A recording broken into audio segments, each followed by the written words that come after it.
somebody else want to do it? I got it. Okay. Yeah, so thanks everyone for jumping into this session. So I just want to do like a little bit of setup for the session just to know what we're actually trying to do here. First off, for this particular workshop, I'm going to assume you've seen Leanne's really good sort of lecture on what exactly R is and what R Studio is, and the the engine and car metaphor and that stuff is really good. I like that, watching the lecture again. Also, if you've had the chance to watch Maria Cristina Ramos's Floors material, which is a little bit more advanced and goes into the functions, a lot of those I'm going to be using today. I'm not going to stop and explain each of the functions. So what I really recommend doing, if you haven't had the chance to see that second piece of material, is to go back to that afterwards to kind of figure out exactly what the functions I've been using. And it's a really detailed R script that's provided with really well defined things in it. So the goal for me, I think this session and what I'm hoping to impart here is not so much an overview of all data wrangling. I think that's pretty much impossible. Maria Cristina already did sort of that, and it's a very long script and it takes a long time to go through it. Instead, what I'm trying to do here, what I'm trying to augment from what we already have is getting at typical errors that are really, really common, specifically in network data. And actually, Jim set me up earlier because he talked about what form network data typically comes in, which is sort of the survey with one observation per row format, and then moving into what graph packages actually need in R, which is edge list and node lists. And that's typically what we want to use. And so this session is going to be about moving from that survey format all the way to the edge list and node list format, and along the way, figuring out some typical mistakes and errors that you'll like absolutely encounter, because I think there isn't a single piece of data out there that's not bad in some way or another, and that doesn't have to be fixed with data wrangling. The second thing I'm assuming here is that there's different kinds of people in this session that can pull out different important things from this. One is, if you're new to R and also you're new to networks, don't focus too much on the actual nitty-gritty of the code. Again, you can go back to this tutorial. I'm going to share the material once you're a little bit more familiar with R and networks, and you can go down to the nitty-gritty. Instead, I want you to focus a little bit more on the concepts to look out for, the sort of like network elements, such as isolates. Actually, we're going to go through this problem of isolates being removed from edge lists that was talked about earlier. So those kinds of concepts are what I want you to keep in mind. If you're new to R, but you're familiar with networks and you're coming from a different language, hopefully this will help you have an idea of what specific functions are useful, what packages I'm using, the kind of dynamic that I'm going through for the actual code. R is an object-oriented language, so it's particularly useful if you're coming from a non-object-oriented language, like a functional language. The last thing I wanted to highlight is, this is not like a lecture style thing. I'm going to go through an actual R script. So if you want to jump in the chat or just in voice at any point and just ask a question, I really want this to be dynamic. And I actually might ask you, I might prompt you to figure out what the problem is. I like the more like dynamic version of all this. So all right, let me share this R markdown file. If I can figure it out. Can everybody see? Yep. R markdown? Mm-hmm. Okay, cool. Is the text big enough, or do you need me to zoom to be able to read? Would you zoom a little bit? A little bit more? Okay, great. So we're all set. So again, I've assumed you've seen Leanne's lecture, so you kind of know what this is a little bit. This is where the code is, and this is sort of where, this is what the console is called. This is where our objects are going to be created. There's a fourth panel that I'm hiding here that I don't use as much, where the plots will appear. The advantage of the particular format I'm using here, this is an R markdown file, which separates where the code is going to be within these sort of shaded areas, which we call code chunks, where the code is appearing. Everything outside of these shaded areas, these code chunks, are just text that are going to be interpreted as just text instead of being interpreted as code. The great thing about R Markdown is you can actually show the results of your code within this panel instead of needing this fourth panel that I've hidden here that I can pull up. I think I can pull it up right here. And so we don't need this panel, or we don't need the console. So for the specifics of, like, if you're kind of confused about R in general, don't worry too much about it. You can look at the other stuff on the tutorial page. And also, I'm happy to chat afterwards or after the conference if you want to go more in depth into the actual R nitty-gritty stuff. So first thing I'm going to do here, and I'm going through the script live. So I'm taking all the risk that entails. If nothing works, I'm putting it all out there for you guys. The first thing we're going to do is actually bring in a package that is essentially a set of functions. And this is, thanks, Jim. This is maybe the most important data wrangling package you'll use in R. There are different schools of thought when it comes to R. I'm of the tidy and tidyverse school of thought.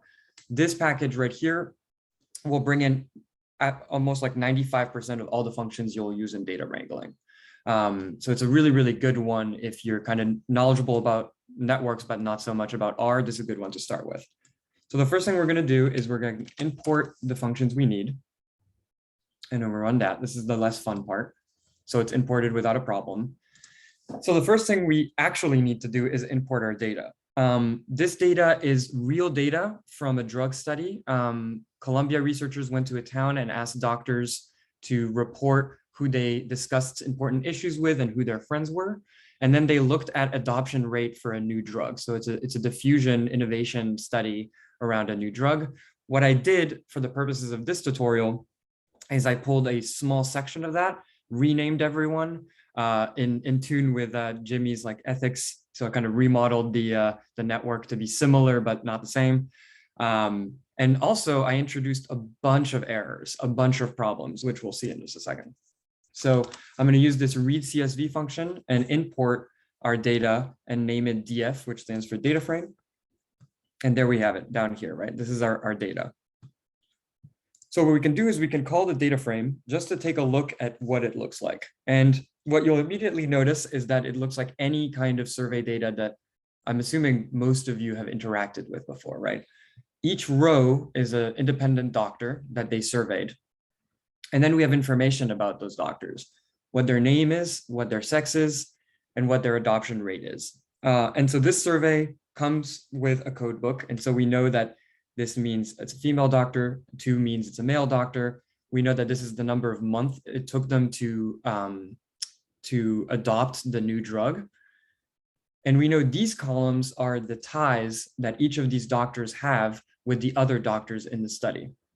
And thanks to our code book, which hopefully is written in a semi-understandable way, which again, this could be like a chat on its own of how bad code books can be. But in this particular case, we know that tie_1 means that this is relationships that are going towards doctor number 1.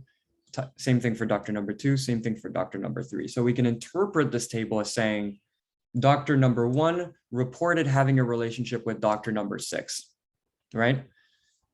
Doctor number 3 reported having a relationship with doctor number 6 as well. Now, already from just viewing the data from the survey perspective, this code is not online, but let me actually do something here. I think I have it. You can access it right here at this link, and you can follow along if you want, or check it out afterwards. Yeah, no problem. So there's a couple of things just from looking at the regular survey data that we can notice immediately, right?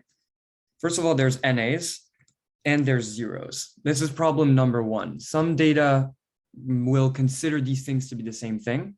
Some data might consider these things to be different things, right? A 0 could be a doctor saying, I don't have a relationship with this person. I don't want to report a relationship.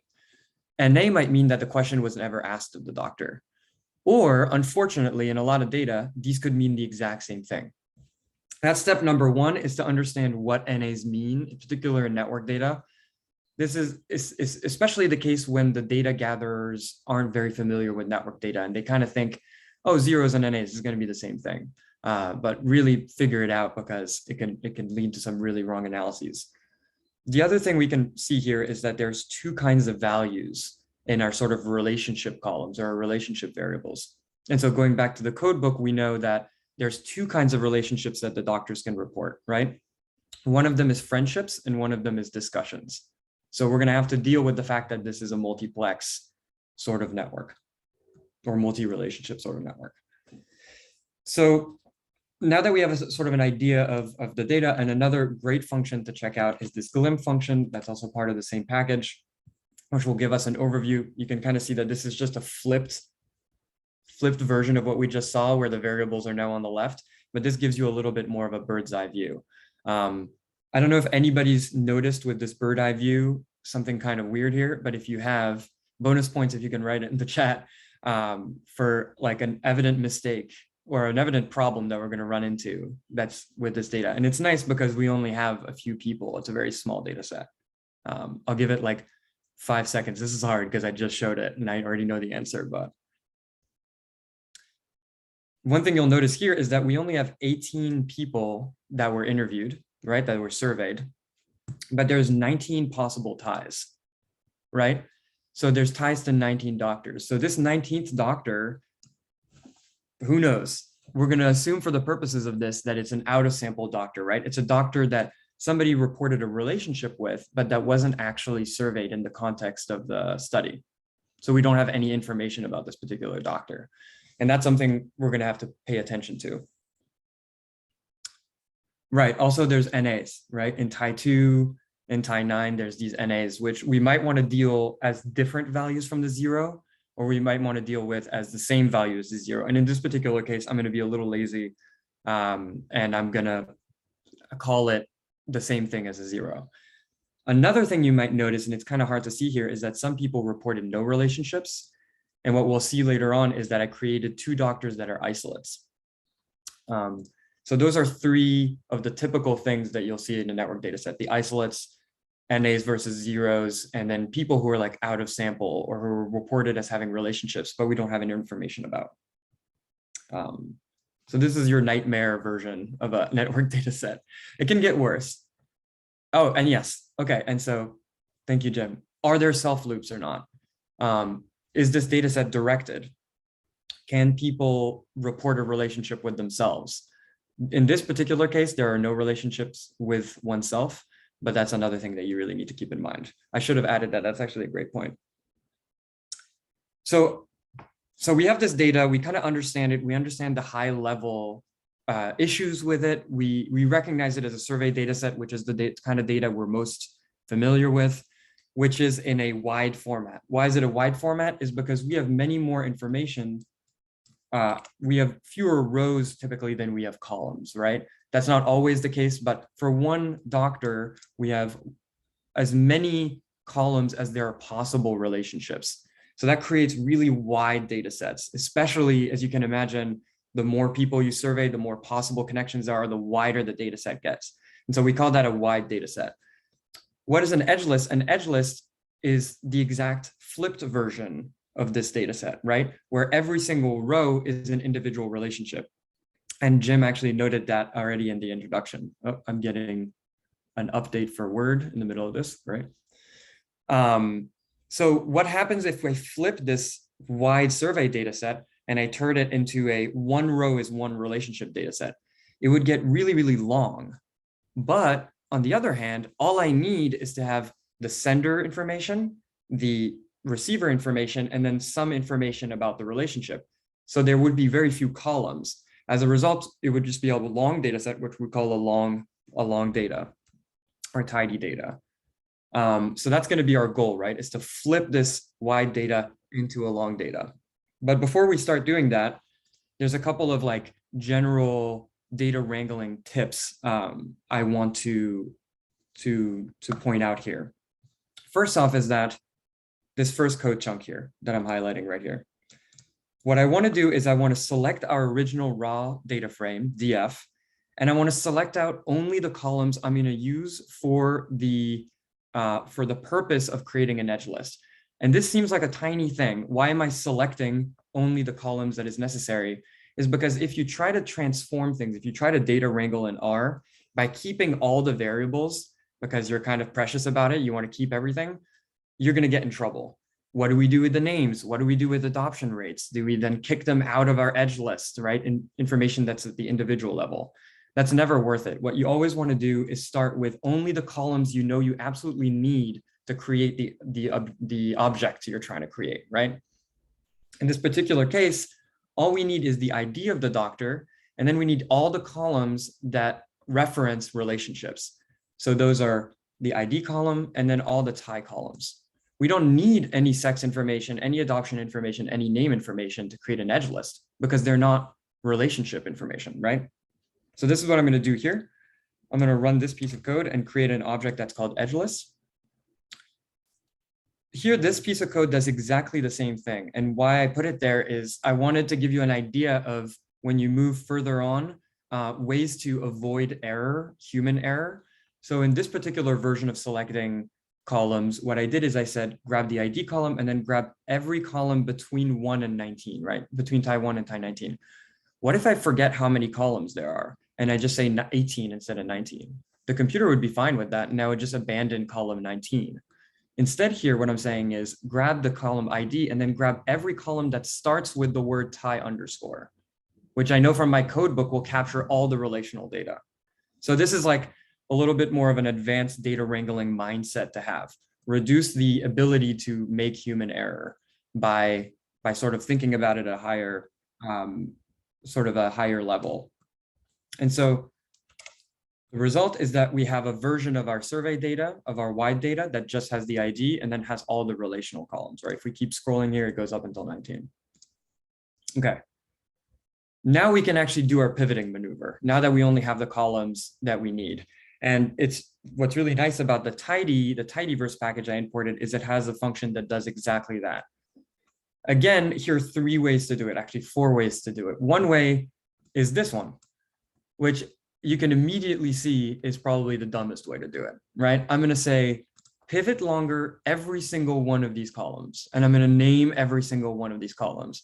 So I can screw up this function every single time I'm copy pasting the column names, right? A smarter way to do it might be to do this in between system that I showed earlier, or to reproduce the same strategy you had with the start with and say, I want to flip all of my relational columns. And those are the ones that starts with tie underscore. Another one we can do here is because we know that the only relational column, the only non-relational column is this ID column over here. I can say, okay, pivot longer every column except, which is what this minus is doing here, our ID column. So this is just, I'm taking my time just going over multiple ways to do this to highlight how there's multiple ways to data wrangle and do exactly the same results, but they're all going to be varying levels of error proneness. So does this kind of make sense up until now, or am I going a little too fast? Is there any questions coming up? Okay, great. Okay, so let me see, did I run this already? Great. So I'm going to run the last one, but I could have run any of these, right? They all do the exact same thing. Now, what does my edge list look like? This is going to look exactly like that slide that we saw in the introduction today, right? We have the ID of the doctor that was surveyed. So we're going to call the sender. We have the ties that they report. And then we have this value column, which tells us if what kind of relationship it is. Does the relationship not exist? Is the relationship NA? Is the relationship reported as a 1? And let's see if we can find a 2. Is the relationship reported as a 2, right? Now, there are 342 rows to this, which is why it's a long format. We only have 3 columns. Why are there so many? Well, it's because this is every single possible relationship in our data. Now, if you have a photographic memory somehow, and you remember the first slide we saw in the intro, you'll note that what Jim showed was only an edge list that contained actual relationships that really exist, right?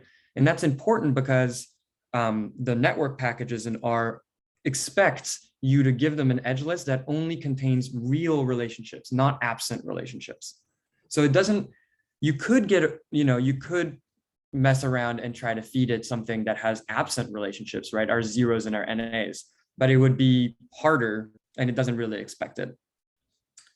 So the first thing we want to do is only keep our real relationships. And we know what a real relationship is because it's valued as 1 or it's valued as a 2, right? Either they're friendships or either they're discussion networks. Again, if we go back up here to our raw data, this is what we were seeing here, right? These 1s and 2s are the real relationships, and it's just being reflected in this form. So again, I'm going to use a very sensibly named, which is another great thing about the tidyverse. I'm selling you on the tidyverse as much as possible. If anything out of this 1 hour is use the tidyverse. The sensibly named function here says, okay, filter out so that you only keep values equal to 1 and values equal to 2. Essentially, I'm saying, give me only real relationships, relationships that were reported, not absent relationships, or the absence of relationship. Now we went from 342 rows to 28 rows. And what we're seeing here is that we only get relationships that were reported by the people who took the surveys, by the doctors who took the survey. And at this point, you could say, okay, we're good. I mean, this looks exactly like the edge list we saw earlier, right? It looks exactly like the perfect edge list. What is like a couple of like weird mistakes going on here? Well, first of all, I'm of the school of thought when it comes to data wrangling that sometimes it's worth transforming some variables from numeric to things that are sensible in words, right? Not all the time. So you probably don't want to change your IDs to the names of the doctors, right? IDs are sort of an expected thing in analysis. But when it comes to value, like what does value 1 and 2 mean? I'm not going to remember this. Like in 3 months when I come back to this data, I'm not going to remember what the 1 is and the 2 is, and I have to go back to the code book. And it really costs me almost nothing to rename these to actual words that represent the relationship. And so that's exactly what I'm going to do here. I'm going to rename these value 1 and 2s to friendship and discussion, which I know from my code book, so that it's a little bit more readable. And I can still keep my values column, right? But I'm just creating another column that represents this column in words. And I think that makes it particularly easier. It also makes it nice once you work with a graph object, because you can use this column to name things, right? If you wanted to like name your edges or color your edges, you could do it with both of these things, but that's a personal preference. Some people in this room might say, Gabe, you're completely crazy. You should always keep numeric values because they're lighter in memory load. But our computers are powerful enough nowadays to have words and be sensible. Another thing that is just a purely sensible data wrangling thing is the names of our columns, right? Let's go back to the names of our columns. So we have our edge list, and our first column is called ID. Our second column is called name. And this is supposed to be the person sending the tie and the person receiving the tie. Now, these don't really make any sense. And in fact, in networks, we have sort of traditional ways of calling those two things. And in particular with these two columns, it's important because graph packages will expect specific names, might expect specific names for the sender column and the receiver column. So one of those could be sender and receiver. And another really typical one is just from column and to column, right? So where is the tie coming from? And where is the tie being sent to, right? So we're going to do that. We're going to rename these columns to something a little bit more readable. And I'm actually going to remove the values column so we don't have a duplicate piece of information about the relationship here. So I'm going to use the function rename and then select out the values column. Okay, we're basically almost there. And I'm going to scroll up so there's no cheating involved. But at this point, you might be like, okay, we have an edge list. We're like 100% good. But what is the key? If I run this and I give this to my graph package, it's going to tell me you're crazy. I'm not going to do anything with this. And because what's the main problem that I still have with this edge list? Does anybody pick up on, like, somebody who's not super familiar with R, pick up on like what the absolute death problem is with this?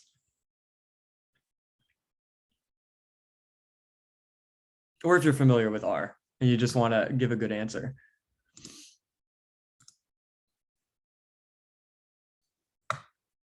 The tip is that it's this column, the second column here says tie 6, while the first column is actually the IDs of our doctors. So at this point, we've been talking about this data, right? And so we're super familiar with it. It makes a lot of sense. We're like, oh yeah, Dr. 1 says he has a relationship with Dr. 6, right?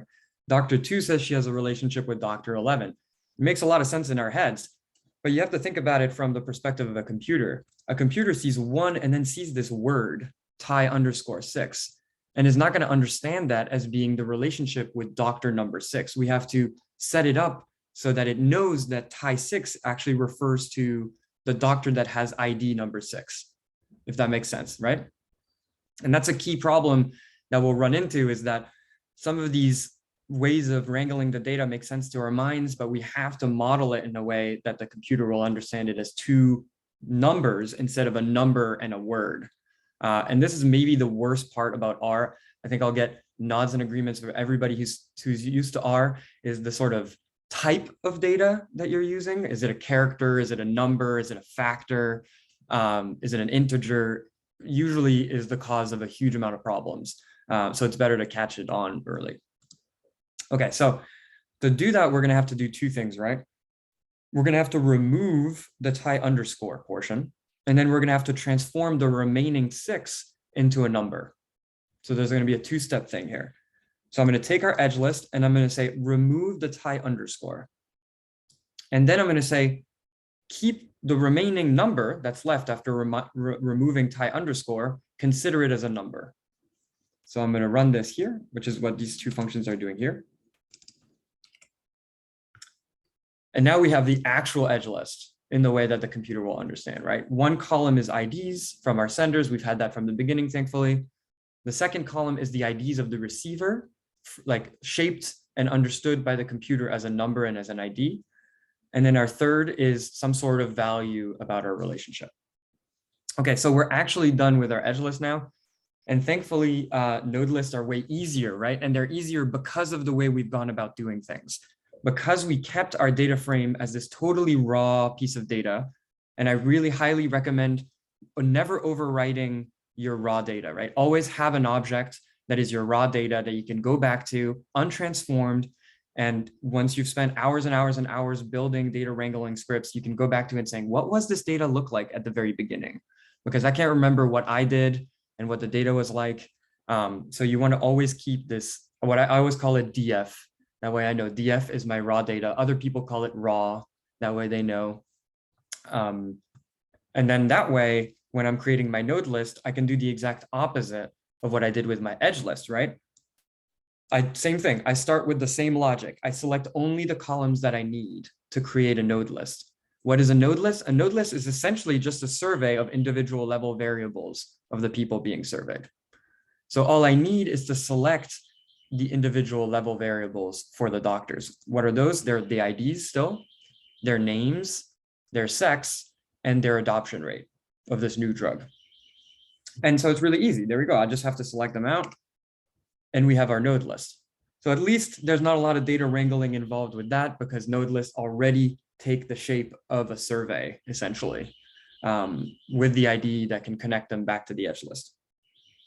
Okay. So now we have our 2 pieces. We have our edge list and we have our node list. So I just want to take a second. I can't tell how fast I went or how confusing it is.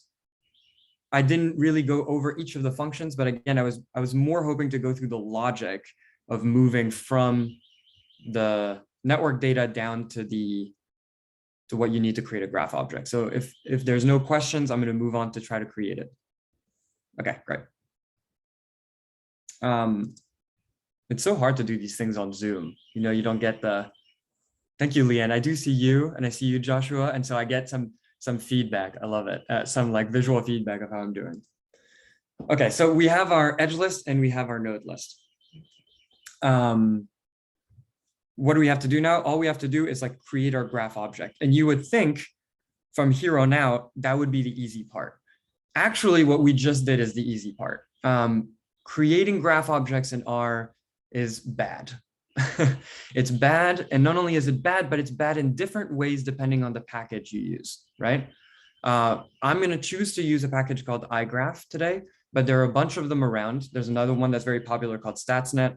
They all do different things. And they're all better at doing different sort of follow-up analyses, right? So StatsNet is really good at doing the ergom sort of over time stuff analyses. iGraph is better at other stuff. Egocentric analysis, there's another package for that. The unfortunate part is the lessons that we're going to see here for iGraph don't necessarily apply to those other packages, right? The logic will a little bit, sort of the general mistakes will.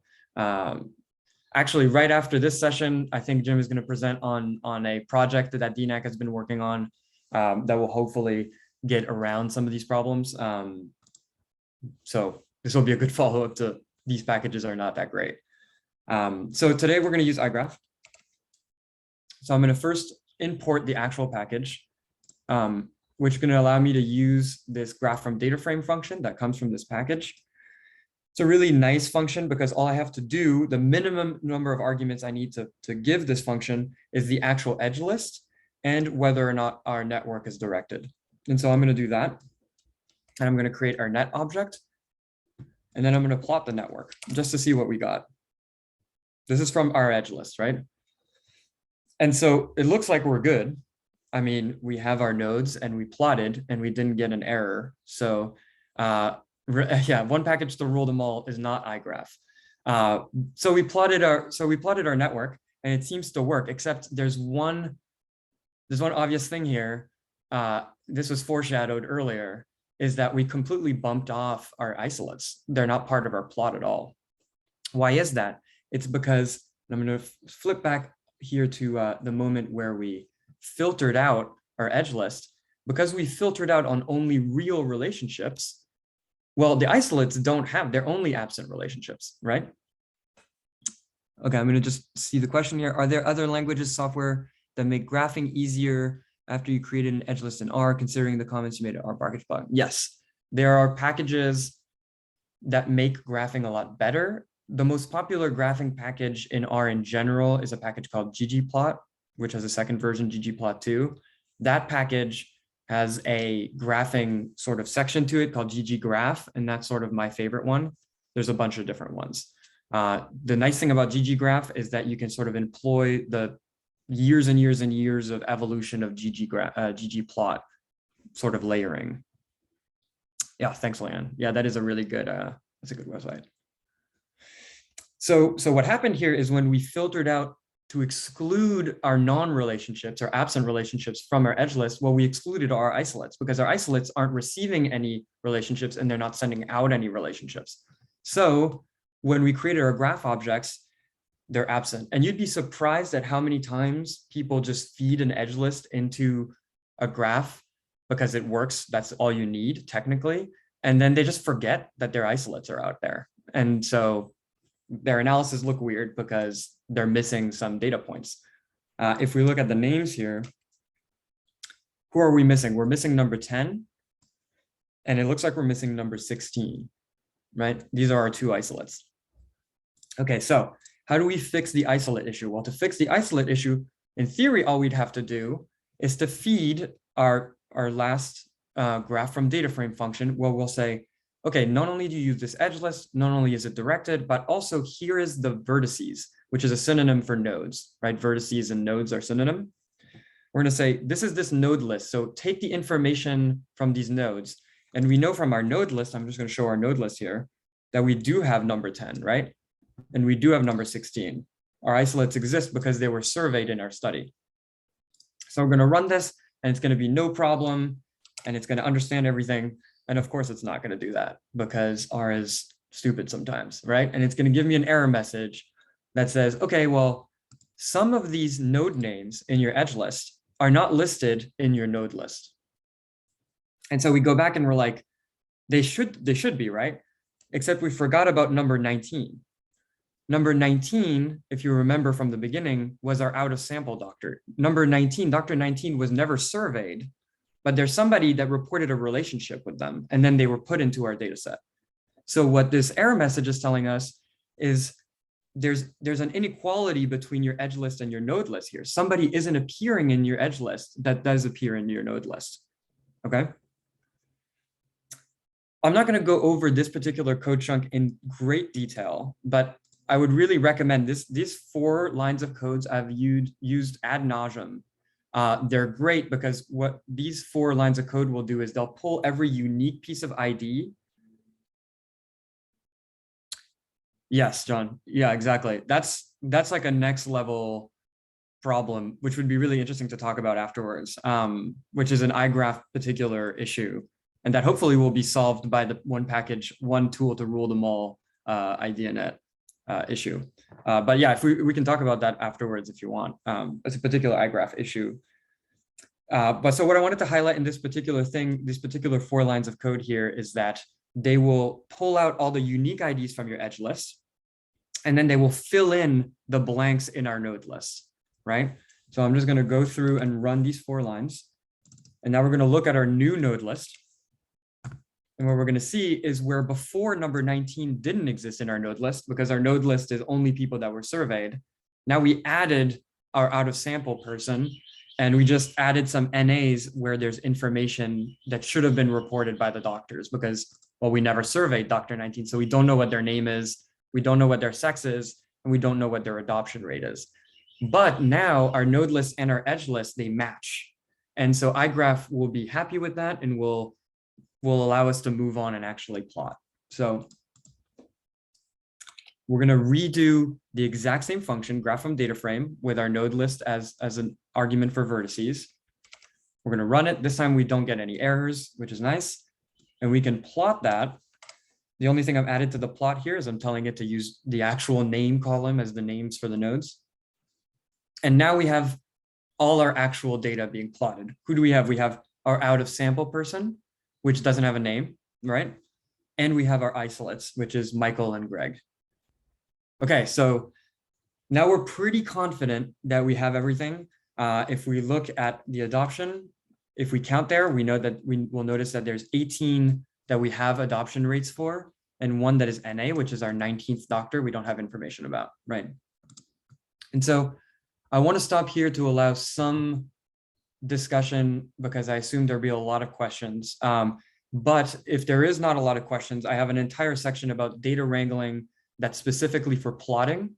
And I'm not using any other package. I'm keeping it simple, but plotting in the base R, specifically adding more attributes to a graph objects in order to plot more in depth.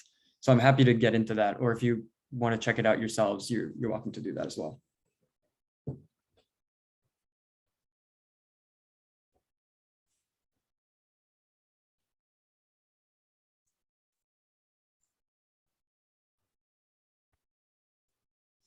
What if IDs are not numbers?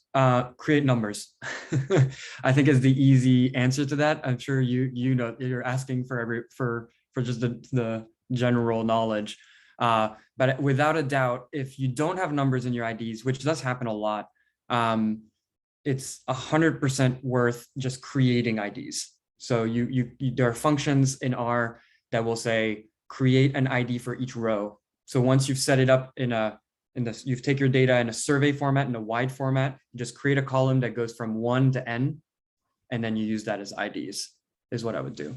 And it gets a little bit complicated if there's some people, of course, if IDs represent something meaningful, like the IDs are concentrations of like individuals within locations or classrooms, and the IDs it can get a little complicated. But if you just need numbers, then you have to create them.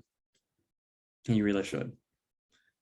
None of these graph packages do very well with strings as representations of nodes, as a fundamental representation of nodes. They all really expect you to use numbers, to use identification numbers.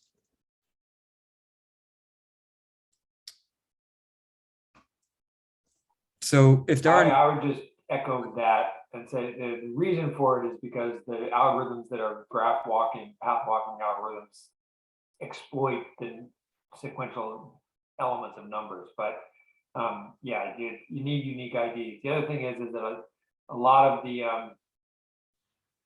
it's easy to do operations on graphs that have implicit merges and implicit matches that don't take advantage of the IDs, and then you can really mess yourself up. So you really do want to make sure you have a clear identification that links your edges and your graph object to your data object.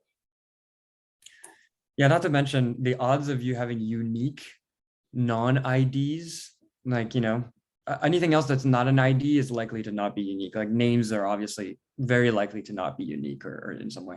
Sorry, Allison, you have a question too? Yeah, so just to clarify, in line 140, now my node list also has those isolates listed, and so it's adding the isolate so that in line 142, even though my vertices doesn't include the isolate, or I'm just trying to see where the isolates come in, because now your node list also includes the isolates. Yeah, so this is exactly what this chunk is doing here. So maybe I'll go over a little bit of what exactly is happening here. What I'm doing in this first line is I'm taking our edge list and I'm selecting only the columns that have the IDs, right? The senders and the receivers. And I'm saying, okay, give me every unique one. So if we look at our node ID object that we created out of that first line, it's going to be all the possible IDs that are both being sent and received, right? Including number 19, because number 19 existed in our edge list as a receiver of a tie. And then I'm going to say, this line here actually is just sort of an exploratory line that says, okay, who is missing? Oops. Oh, okay. So it's not going to work for now because I've overwritten my node list. But this line here will tell you who is missing in my node list that does exist in my edge list. And then the following two lines say, merge the two so that all the IDs that exist in the edge list exist in the node list. And of course, in this particular case, it's easy because we know the only one missing is number 19. What's nice about these is that they're general so that they'll work regardless of the number of missing nodes. And they'll create a perfect consistency between the edge list and the node list. And there's 100 ways you could do this. This is just one way to do it that I think works well. And as you noted, by line 140, we overwrote our previous node list with a node list that contains our 19th doctor. Another thing that's implicit in this code that Gabe is showing you is that the graph from data frame, notice that the edge list, I mean, it's an object and it doesn't, and it's assuming that it starts with the from is the first column and 2 is the second column, and that those values are going to match whatever your vertices are. If your data set just happened to have the 2 first and the from second, all your arrows would be backwards. So you really need to know what these things are. Yep. That's a good point. I've done this. It's so put into my brain to have that in that order that I hadn't thought about the fact that you might have them in different orders.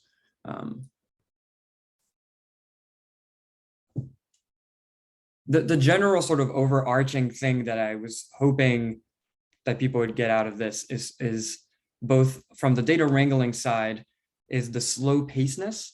So like keeping your original data frame totally clear of any transformations. When you create an object, selecting only what you need, and then sort of slowly going through the transformations bit by bit, right? Like chunk by chunk. And then from a network perspective, to kind of have an idea of all the possible mistakes you might run in from the very beginning. Like I would spend, a day or 2 days just looking at the data and trying as hard as possible to find all the ways that it can screw up and all the sort of specifics of your data and how it might be weird. I think the mistake would be to just like use one of these functions that say on the paper, oh, we'll just turn it into a graph object for you immediately, no problem, without really understanding what your data's complexity is and then start running analyses on it. Because you might exclude a bunch of isolates without noticing. You might be considering NAs and zeros differently. You might not even notice that there are multiple kinds of relationships. You might not be dealing with self loops. So knowing all those things, like making a list, I make a list for myself of all the possible ways that the data could go wrong, and I sort of check mark it before I even start working with a graph object. Would it be helpful for me to get into a little bit of the plotting, or should we kind of keep it here? And I think it'd be great if people, if other people want, I'd like to see it. So. Okay.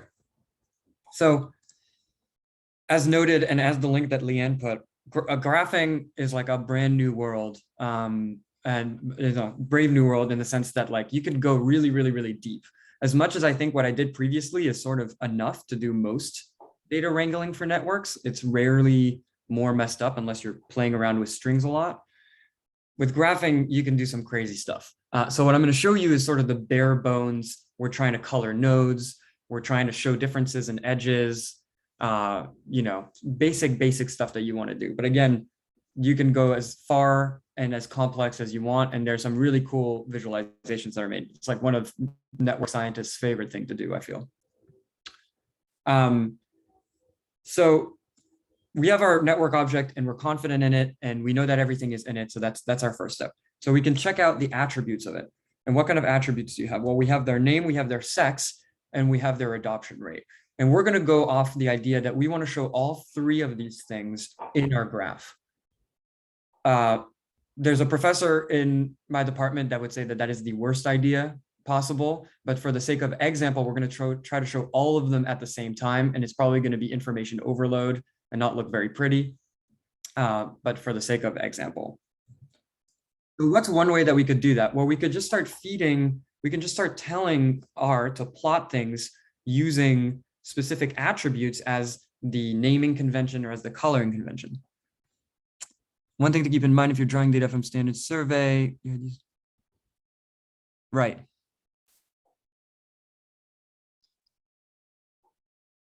Exactly. Sorry, I didn't mean to interrupt. I'm just saying some people from kind of standard survey methodology backgrounds might be intentionally storing identifiers as character because they don't want someone who looks like a 0 on 1 and someone as a 1 1 to be considered the same person. So I was just sharing that it might be counterintuitive to people who have that training to be told to always store a value as an identifier as a character.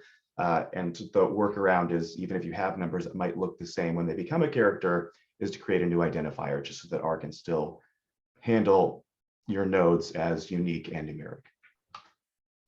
Yeah, I love it because you can tell all the well, Joe's not a grad student anymore, but all the people who are like knee deep into the network data and slightly traumatized maybe by all the mistakes that they so this is incredibly helpful. I think I've spent a month struggling through wrangling dissertation data. Yeah. So as I mentioned earlier, sort of in passing, but is going to be something you run into, is that R really relies heavily on this idea that it will interpret certain variables as strings of characters, essentially letters, right? Like sequences of letters, or as numbers, or as integers, like as full numbers, or as factors. And if you don't specify what these things are very, very clearly, you'll run into a lot of problems. And in fact, you won't notice that that's the problem until it's like 10 p.m. at night and you've ripped your hair out. So it's worth checking. That's kind of what I was doing earlier when we had this tie 6, tie 7, et cetera, and I turned it into a number. Another way to go about it would be the way that Joe goes about it, which is forget about the strings and just recreate a set of IDs.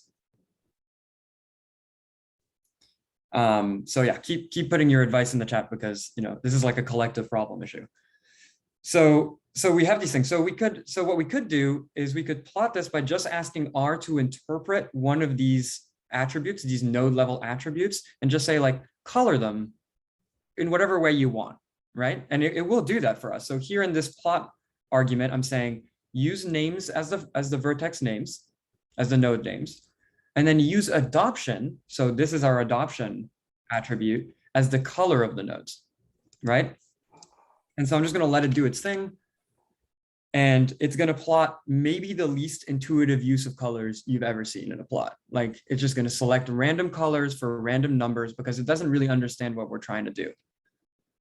What we're trying to do is plotting adoption, so something that's growing over time like that, or that's going over time, is probably best suited by, say, a heat map or a single color gradient that's going from like the lighter color to the darker color. That's intuitively what we associate with something like adoption over time.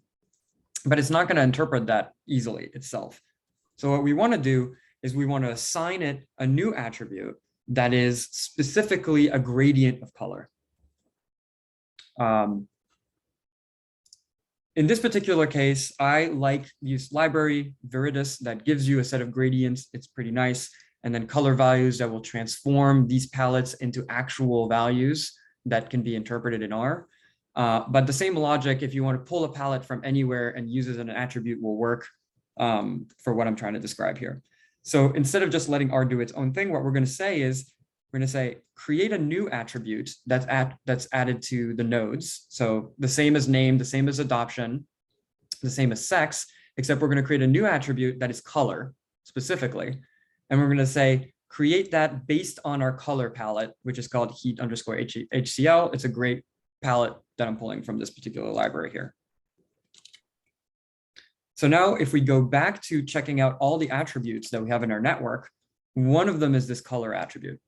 And this is the way you want to go about, in my opinion, it's the preferable way to go about plotting network data, is to create these attributes that are specific to what you're trying to do, not letting R sort of interpret the intuition you're trying to show in your map.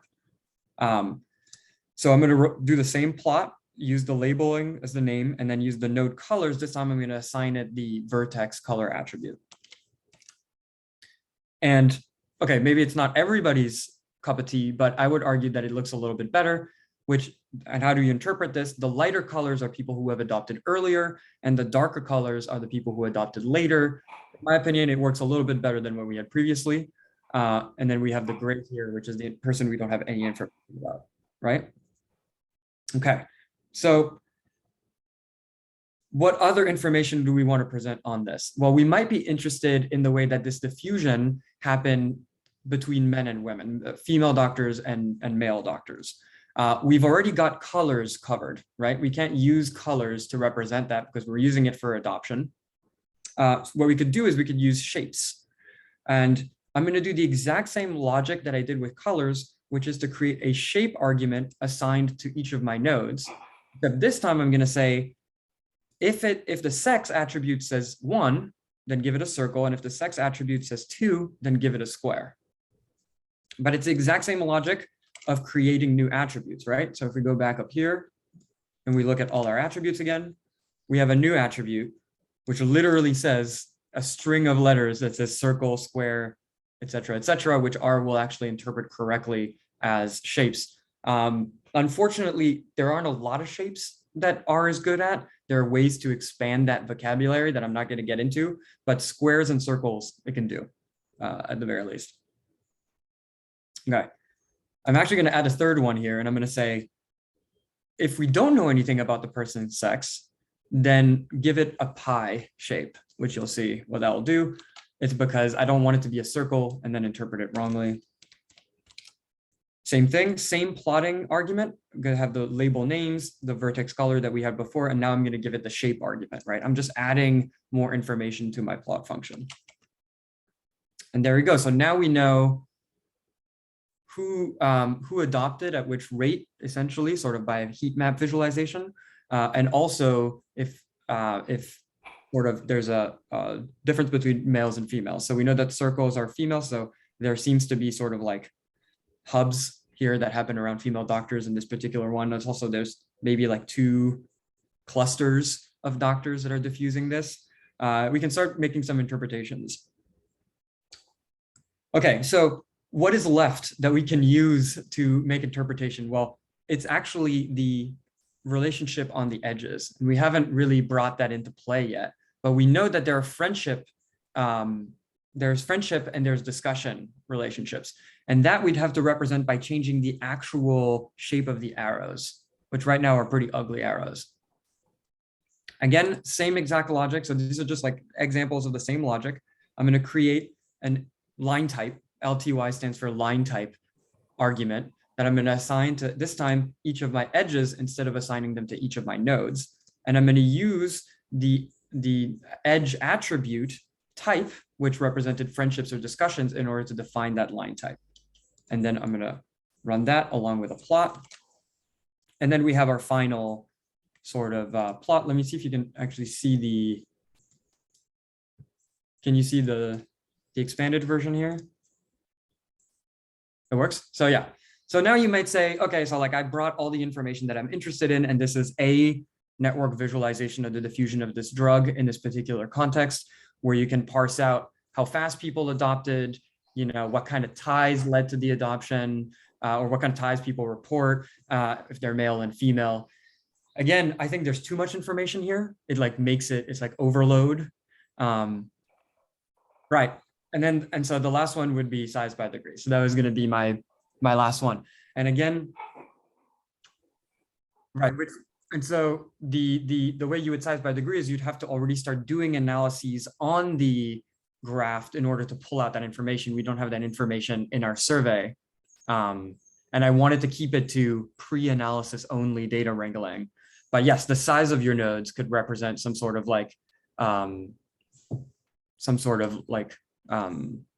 data about the actual values, the network values of your nodes, network properties. Okay, so I think we're just hit 2 p.m., but if there's like 1 or 2 questions I can cover. Also, I'm happy to chat after the conference is over. If somebody wants to jump into a Zoom and like go through the bits and pieces, I'm happy to do that. That's awesome. Great job. It really is. It's great to see this, and then multiple different ways you do it. As I'm sitting here watching Gabe do it, I'm thinking of ways how I would do it differently at my own native sort of bit. Don't know if it'd be faster or not. It's probably not.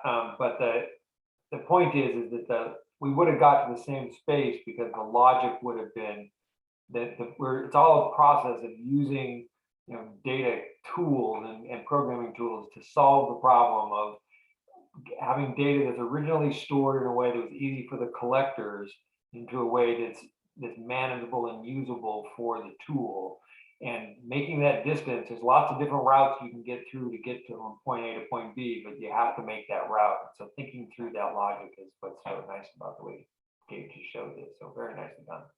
And I would just add on top of that like I'm obviously going really slowly for the purpose of a tutorial, but in real life, I would go pretty much equally slowly. I had a progression of R where I learned R at 27 and I was going really slowly. And then when I started getting familiar with R, I started doing things really fast because there are functions that do everything. It's an open source language. So somebody's written a function that does everything you want in one call.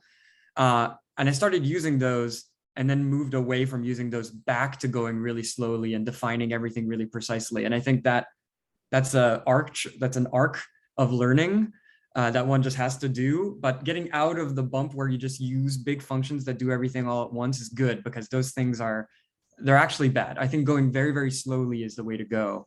It's worth it because you save time later on figuring out what you did wrong. In my opinion, it's a time saver. Just block it out. Awesome. The other, as Gabe pointed out, is that there are, if you go back to the workshop website, there are a number of presentations that he referenced, including one by Maria, I would say MC, but Maria Christina. And I think it's really worth having a good look at that.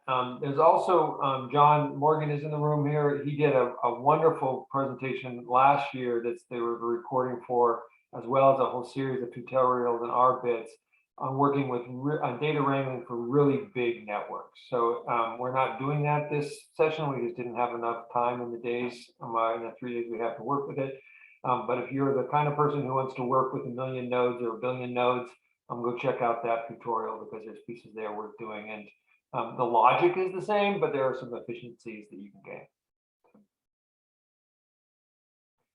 All right. Barring any other questions, the next thing on our agenda is for me to give a little overview of this new tool we're developing. I'm suggesting that maybe we take a quick 5 minutes.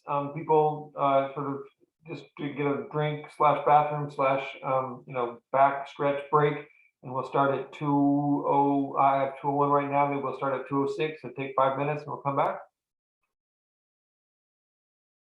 Awesome. All right. See y'all in a minute. And I'll get a new recording.